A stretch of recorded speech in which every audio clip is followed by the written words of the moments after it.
My parents still treat my ex like family. I don't want to make things awkward for him, she said after I asked why I wasn't invited to her brother's engagement party. I said, got it, and let it go. Packed my things and left while she posed for photos. A few hours later, her brother called me asking confused. I, 28, male, had been with Sarah, 26, for 3 years when she chose my ex-girlfriend's comfort over my presence at her brother's engagement party. She said it like she was ordering coffee. Casual. Reasonable. Like I should just understand. I did understand. I understood that after 3 years together, living together, building a life together, I ranked below someone I hadn't spoken to in over 4 years. So I said, got it, packed my things, and left while she posed for photos in the living room. A few hours later, her brother called me asking where I was. Apparently, Sarah told everyone I was running late. She never mentioned she'd uninvited me to avoid making my ex uncomfortable. Her family was expecting me. She wasn't expecting me to have enough self-respect to walk away. 2 weeks before the party, Sarah came home from dinner at her parents' place and dropped the news while unpacking leftovers. So, about Ryan's engagement party next month, she said, arranging containers in the fridge. I think it's better if you sit this one out. I looked up from my laptop. We'd been planning to go together. I'd already bought Ryan and his fiancée a gift. Sit it out, I asked. She closed the fridge and turned to me with that expression I'd started seeing more often. The one that said she'd already decided something and was just informing me out of courtesy. My parents still treat Jessica like family, she explained. Jessica, my ex from over 4 years ago. The one I dated for 8 months in my early 20s. The relationship that ended amicably when she moved to another city for work. They're really close with her, Sarah continued. She visits them, sends them birthday cards, calls to check in. It's sweet, actually. And she'll be at the party because my mom invited her. I just think having you both there would make things awkward for her. I stared at Sarah, waiting for the part where she was joking. It never came. Awkward for her, I repeated slowly. Sarah nodded, pulling out her phone to show me something else entirely. Yeah, I mean, you get it, right? It would just be weird. My parents really love her, and I don't want to put her in that position. I felt something shift in my chest. Not anger. Not yet. Just clarity. So you're uninviting me from your brother's engagement party because my ex-girlfriend, who I haven't spoken to in 4 years, might feel uncomfortable? Sarah looked up from her phone, slightly annoyed that I was making this complicated. Don't make it sound like that. It's just easier this way. One party. It's not a big deal. She turned toward the bedroom, conversation over in her mind. Ryan will understand. He knows how close my parents are with Jessica. I sat there for a long moment. Laptop still open, untouched food on the counter. 3 years. We'd been together for 3 years. I'd spent countless weekends at her parents' house. I'd helped her father fix his deck last summer. I'd sat through her mother's book club discussions, even though I hadn't read the books. I'd been at every family birthday, every holiday, every Sunday dinner her mother insisted on. And now I was being benched for someone I'd barely known. Someone who hadn't been part of my life in years, because Sarah's parents liked her better. The next morning, I asked Sarah one more time, hoping maybe she'd had time to think about it. Are you sure about this party thing? She was rushing to get ready for work, grabbing her coffee, checking her reflection. Yeah, babe, it's fine. Just one event. You're making a bigger deal out of it than it is. She kissed me on the cheek and left. I stood in our apartment, her coffee mug still warm in my hand, and realized something I should have noticed months ago. This wasn't the first time. 6 months earlier, Sarah had planned a weekend trip with her family. Her parents rented a cabin upstate for her dad's birthday. When I asked what time we were leaving, she looked confused. Oh, it's just family this time, she said lightly. My parents want to keep it small, but Jessica had been there. I found out later when Sarah's mom posted photos. Jessica, sitting on the porch with Sarah's family, laughing at something Sarah's dad said. Not family, just preferred company. When I mentioned it to Sarah, she'd waved it off. My mom invited her. What was I supposed to say? Uninvite her. I'd let it slide then. Told myself it wasn't worth the fight, that I was being insecure. But now, standing in our apartment with Sarah gone and the party invitation sitting on the counter, I saw the pattern clearly. I wasn't being insecure. I was being replaced. I spent the next week watching Sarah prepare for the party. She bought a new dress, got her hair done, talked excitedly about the venue, the menu, how beautiful Ryan's fiancée was. Not once did she mention me missing it. Not once did she seem to think it was strange that her boyfriend of 3 years wouldn't be there. On Thursday night, 5 days before the party, I asked her brother Ryan out for a drink. He seemed surprised, but happy to meet up. We sat at the bar near his office, and I kept the conversation casual. Talked about work, his engagement, his fiancée's family. Then, carefully, I asked if he knew I wasn't coming to the party. Ryan looked genuinely confused. What do you mean? You're definitely coming. My fiancé specifically put you on the seating chart. You're at table 4 with Sarah and my cousins. I nodded slowly, taking a sip of my beer. Sarah didn't mention that. Ryan frowned. Mention what? I decided to be direct. She told me not to come. Said Jessica would be there and it would be awkward. The confusion on Ryan's face deepened into something else. Discomfort. Realization. Wait, she uninvited you because of Jessica? Ryan put his drink down, suddenly very focused. That's insane. Jessica's coming because my mom guilt me into inviting her, but I barely talk to her anymore. I didn't even know Sarah told you not to come. He pulled out his phone, scrolling through something. My fiancée is going to flip when she hears this. She specifically wanted you there because, and I quote, at least someone at that table won't just talk about Sarah's high school drama. He looked up at me, genuine concern in his eyes. Are you okay? This is really messed up. I shrugged, finishing my beer. I'm figuring it out. Ryan texted something on his phone, then looked back at me. For what it's worth, my fiancé and I both think you're great. We were actually hoping you'd help keep Sarah's cousins from getting too drunk and embarrassing at the speeches. That was the whole reason you were at table 4. I smiled, but it didn't reach my eyes. Good to know. The morning of the party, I woke up before Sarah. I'd been thinking about this for days. Planning it. I'd found a new apartment 3 days ago. A 1-bedroom closer to my office. I'd already signed the lease, paid first and last month's rent. I'd been moving small things out all week. A box here, a bag there. Things Sarah wouldn't notice. My books, my winter clothes, my tools from the garage. By the time Sarah woke up that Saturday, I had exactly 2 suitcases and a duffel bag left to pack. Sarah came into the living room at 10 a.m., already in her robe, hair wrapped in a towel. She had a hair appointment at 11, then nails at 1. The party started at 6. Morning, she said brightly, pouring coffee. Can you believe it's finally today? I'm so excited. Ryan's fiancée's family is apparently loaded. The venue is going to be insane. I was sitting on the couch, my laptop open, finishing an email to my landlord about the move-in date. Sounds great, I said evenly. Sarah disappeared into the bedroom to start getting ready. I heard the shower turn on. I stood up, walked into the bedroom, and opened the closet. My work shirts were already gone. I'd taken them Thursday. Now I grabbed the last of my casual clothes, folded them into the suitcase on the bed. Sarah came out of the bathroom 20 minutes later, towel wrapped around her, and stopped when she saw the open suitcase. What are you doing? She asked, more curious than concerned. I didn't look up, just kept folding. Packing. She laughed, a short, confused sound. Packing for what?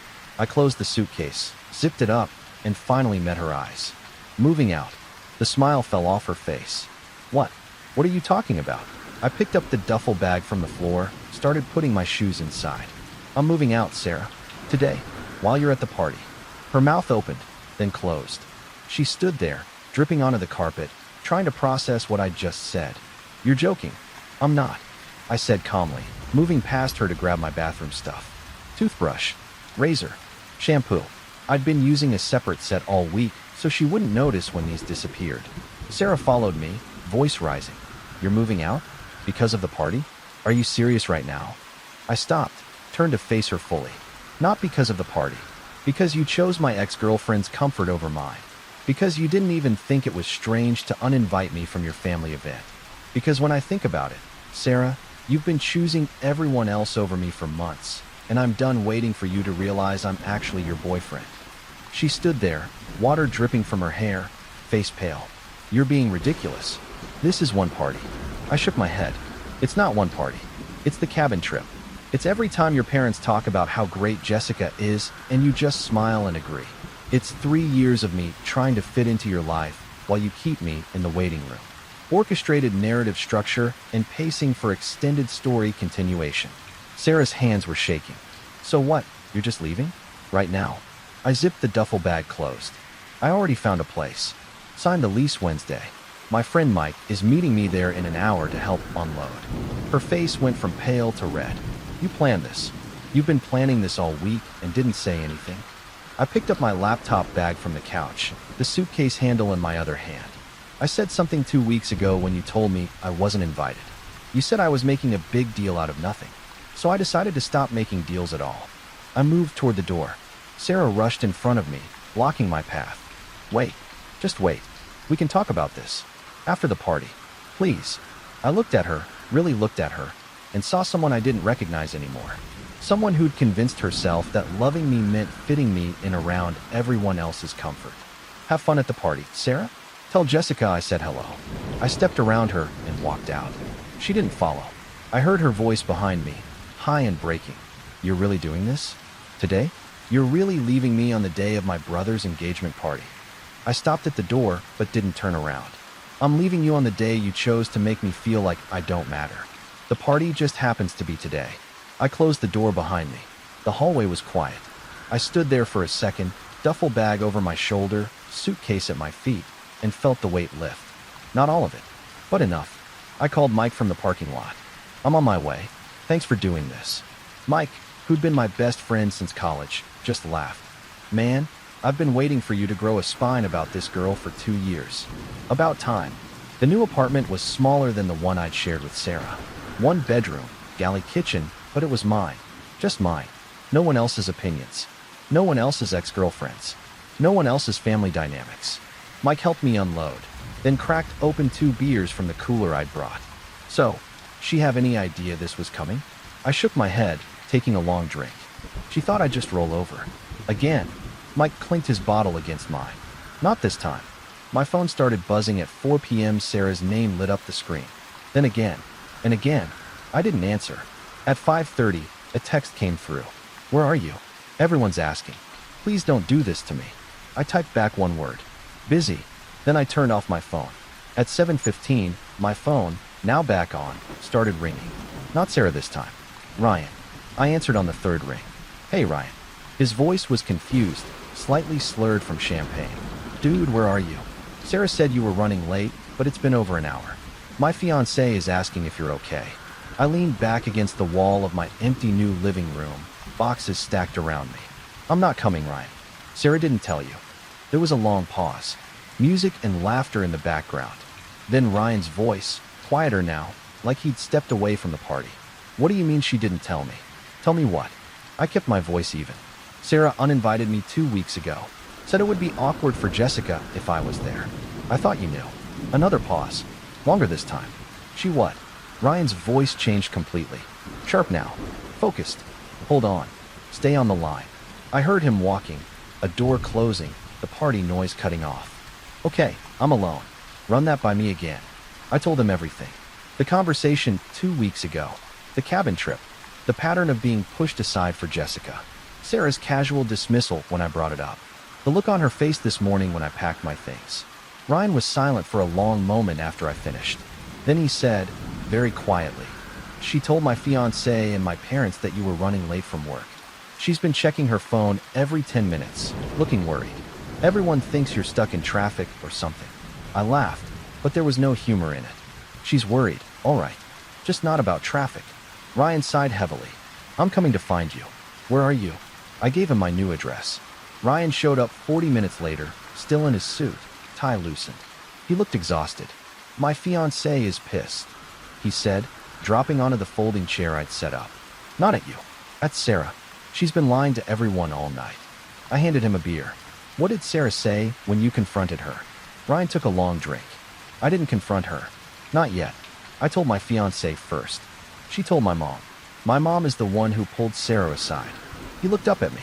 According to my fiancé, who was standing close enough to hear, Sarah tried to say you two had a fight this morning and she didn't want to ruin the party by mentioning it. My mom asked what the fight was about. Sarah said you were being unreasonable about Jessica being invited. Ryan rubbed his face. My mom asked how Jessica being invited was your problem. Sarah apparently got very quiet. I sat down on the floor, back against the wall. Did your mom know Sarah told me not to come? Ryan nodded. My fiancé filled her in. My mom's exact words were, You uninvited your boyfriend of 3 years to make room for his ex-girlfriend at my son's engagement party? Sarah tried to backtrack, said it wasn't like that she was trying to keep the peace. My mom said, the peace between who? Your family likes Jessica. We love her boyfriend. You made a choice, Sarah, and it was the wrong one. I felt something in my chest loosen. Validation, maybe, or just relief that I wasn't crazy.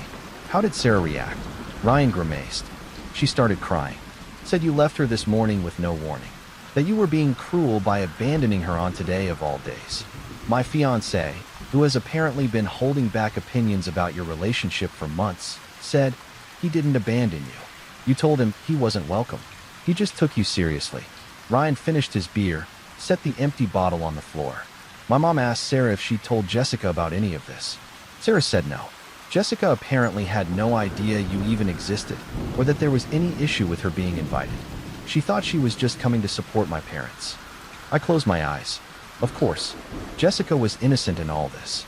Just showing up where she was invited, trying to be kind to people who'd been kind to her. So what happens now? I asked. Ryan stood up, stretched. Now, my fiancé and my mom are both giving Sarah the silent treatment.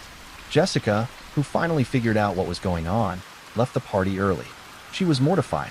She texted my fiancé saying she had no idea she was causing problems and she's sorry. My fiancé told her it wasn't her fault. That Sarah created the problem, not her. He looked down at me. For what it's worth, everyone at that party thinks you handled this exactly right. Over the next week, my phone became a war zone. Sarah called 17 times Monday alone. I didn't answer. She texted long paragraphs that started with apologies and ended with accusations. I'm sorry I hurt you, but you're being childish. We can work through this if you just talk to me. You're throwing away 3 years over one misunderstanding. I responded once, Tuesday morning. It's not a misunderstanding. You told me not to come. I respected that decision. I'm also respecting my decision to leave. She called immediately. I declined. Then she showed up at my office Wednesday afternoon. The receptionist called me, confused. There's a Sarah here to see you? She says it's urgent. I told the receptionist I wasn't available. Sarah texted me from the lobby. I can see your car in the parking lot. I know you're here. Please. 5 minutes. I texted back. No. Thursday, Sarah's mom called. I'd always liked her mom. She'd been kind to me, welcoming, made sure I felt included at family dinners.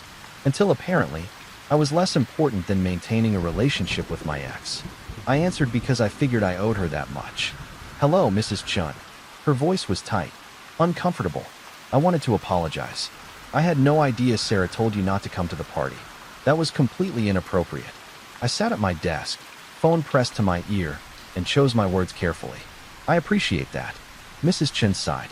I also wanted you to know that Jessica was horrified when she found out.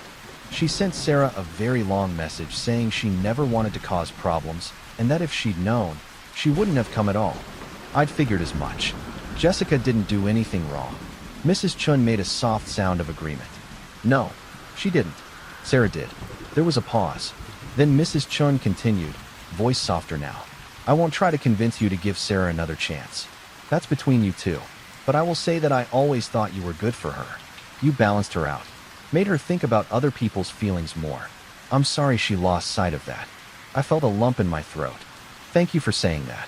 After we hung up, I sat there for a long time, staring at my computer screen. Sarah had sent another text. My mom called you, didn't she? Did she tell you how upset I am? How I haven't been able to eat or sleep? I typed back slowly. Your mom apologized for what you did. You should try that sometime without making it about how hard this is for you. She didn't respond for 6 hours.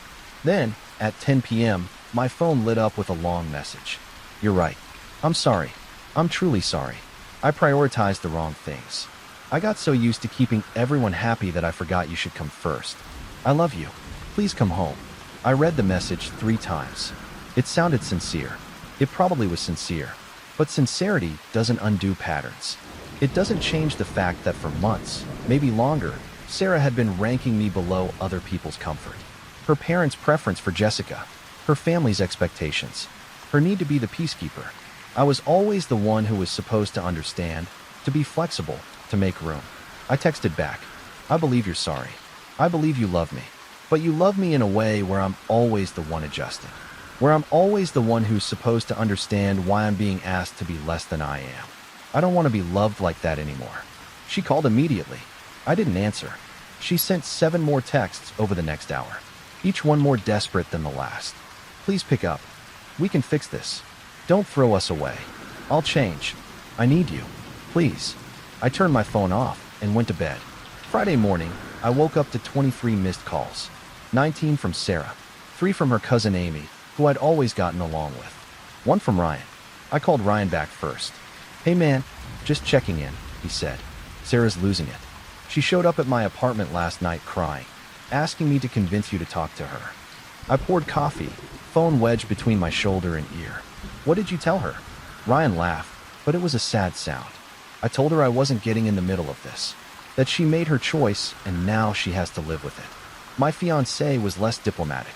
She told Sarah that maybe if she'd valued you when she had you, she wouldn't be begging for you back now. I smiled despite myself. "I like your fiancée." Ryan's voice got serious. "She likes you too. We both do. And we both think you did the right thing. Don't let Sarah guilt you into going back." I called Amy next. She answered on the first ring. "Oh, thank God. Sarah's been hounding me all week trying to get your new address." I told her I didn't have it. I leaned against the kitchen counter. I'm guessing she didn't take that well. Amy snorted. "She accused me of taking your side." I told her there are no sides. There's just consequences. She didn't like that either. We talked for a few more minutes. Amy filled me in on the family fallout. Apparently, Sarah's dad, who'd always been quiet and removed, had finally said something. Told Sarah that he was disappointed in how she'd handled things, that he'd taught her better than to treat people as disposable. Sarah had apparently cried for 2 hours after that conversation. "She's playing the victim hard," Amy said, "telling everyone you left her without warning that you're being cruel and vindictive." But most people aren't buying it, especially after Jessica sent a group text to the family saying she felt terrible and never meant to cause problems. By the end of week 2, Sarah's attempts had changed strategy. Instead of apologizing, she started sending me updates about her life. "I'm seeing a therapist now. She's helping me work through why I prioritize other people over the people I love. I talked to my mom about boundaries. We're working on it." I cut off Jessica. Told her I can't have her in my life anymore if I want to fix things with you. That last one made me angry. Not because I cared about Jessica, but because Sarah was still missing the point. The problem wasn't Jessica. The problem was Sarah's willingness to sacrifice me for the comfort of others. Cutting off Jessica didn't fix that. It just meant Sarah had learned nothing. I texted back, "Don't cut people off because of me. Fix the part of you that thinks love means making yourself smaller. That has nothing to do with Jessica and everything to do with how you see relationships." Month 3, the text slowed down. Once a week instead of every day, then once every 2 weeks. Sarah sent me a photo of a new apartment she was looking at, smaller than ours. "I can't afford the old place by myself. Feels like starting over." I didn't respond. Another week, another message. "I saw Mike at the grocery store. He wouldn't talk to me. I guess I deserve that." I didn't respond. Then, 6 weeks after I'd moved out, a final message. "I understand now. You're not coming back. I don't know if this helps, but I'm sorry. Not sorry because I want you back, though I do. Sorry because I treated you like you were disposable when you were the best thing in my life. I hope wherever you are, you're happy. I hope you find someone who puts you first. You deserve that from me, and I failed you." I read that message sitting in my new living room. Boxes finally unpacked, furniture arranged, life starting to feel normal again. I typed out a response. "Thank you for saying that. I hope you find what you're looking for too." Then I deleted her number. Not out of anger, not out of spite, just because I didn't need it anymore. I wasn't waiting for her to change. I wasn't hoping she'd realize what she'd lost. I'd already moved on. Ryan and his fiancée invited me to dinner the following weekend. We sat at their new apartment, ate takeout, and talked about their wedding plans. "You're still invited," Ryan's fiancée said firmly. "Sarah will be there obviously, because she's family. But you're invited because you're our friend. If that's too weird, we understand. But we want you there." I thought about it.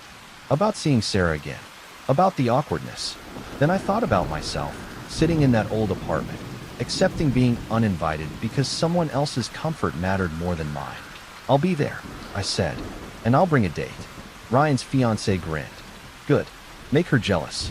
I laughed. That's not why. But maybe it was. A little. Not because I wanted Sarah back, but because I wanted her to see that choosing myself over her convenience was the best decision I'd ever made. I wanted her to see me happy, whole, not diminished by someone else's inability to prioritize me. I wanted her to see that the version of me she'd kept in the background was now front and center in my own life, and I wasn't apologizing for it anymore. 6 months after I moved out, I ran into Sarah at a coffee shop. She was with someone, a guy I didn't recognize. They weren't holding hands, but they were sitting close. She saw me at the same time I saw her. For a second, neither of us moved. Then she stood up, said something to the guy, and walked over. "Hi," she said quietly. "Hi." We stood there, two people who used to share a life, now strangers with history. "You look good," she said. I nodded. "Thanks. You too." She glanced back at her table. "That's David. We're just friends. For now." I didn't need to know that, but I appreciated her telling me. "That's good." Sarah's eyes were sad, older somehow. I think about that morning a lot. The party. What I said to you. How I made you feel like you didn't matter. I met her gaze steadily. "I hope you learned something from it." She nodded slowly. "I did. Too late for us. But I did." We stood there another moment, the coffee shop bustling around us. Then Sarah reached out, touched my arm lightly. "I'm glad you left. You probably don't believe me, but I am. You deserved better than what I gave you." I believed her. "Take care, Sarah." She smiled, small and genuine. "You too." I watched her walk back to her table, sit down next to David, and laugh at something he said. I felt nothing. No anger. No longing. No regret. Just the quiet satisfaction of knowing I'd chosen myself when it mattered most. I paid for my coffee and left. Outside, the sun was bright, the street busy with Saturday crowds. I pulled out my phone and texted Mike. "Coffee shop run-in with Sarah. Survived intact." He texted back immediately. "Proud of you, man. Drinks tonight to celebrate your continued self-respect." I smiled and typed back. "Absolutely." Because that's what it was, really. Not revenge. Not anger. Just self-respect. The kind you can't buy back once you've sold it cheap. The kind I'd almost lost trying to fit into someone else's version of love. Some people think love means sacrifice, compromise, being flexible, and maybe it does, but it also means being seen, being valued, being prioritized. Not all the time, not at the expense of everyone else, but enough that you know you matter. Enough that when someone asks you to disappear for the comfort of others, they realize what they're asking. Sarah never realized, not until it was too late. And by then, I'd already learned the most important lesson of my life. You can't love someone into loving you correctly. You can only love yourself enough to walk away when they don't. 3 years. A lifetime and a moment. I'd spent 3 years trying to fit into Sarah's life, and one morning realizing I didn't want to fit anymore. I wanted to be chosen, not accommodated, not tolerated. Chosen. Sarah chose her parents' comfort, her family's peace, her need to keep everyone happy except me. And I chose me. The apartment I'd moved into 6 months ago still felt new, still felt like mine. I'd repainted the walls, hung pictures, made it a home. Not our home, my home. And when I unlocked the door each night, I felt something I hadn't felt in years. Relief, peace, the freedom of not shrinking myself to fit someone else's space. Sarah had texted me one last time, 2 weeks after the coffee shop. "I heard you're bringing a date to Ryan's wedding. I'm happy for you." Really. I'd stared at that message for a long time before responding. "Thank you. I hope you're happy too."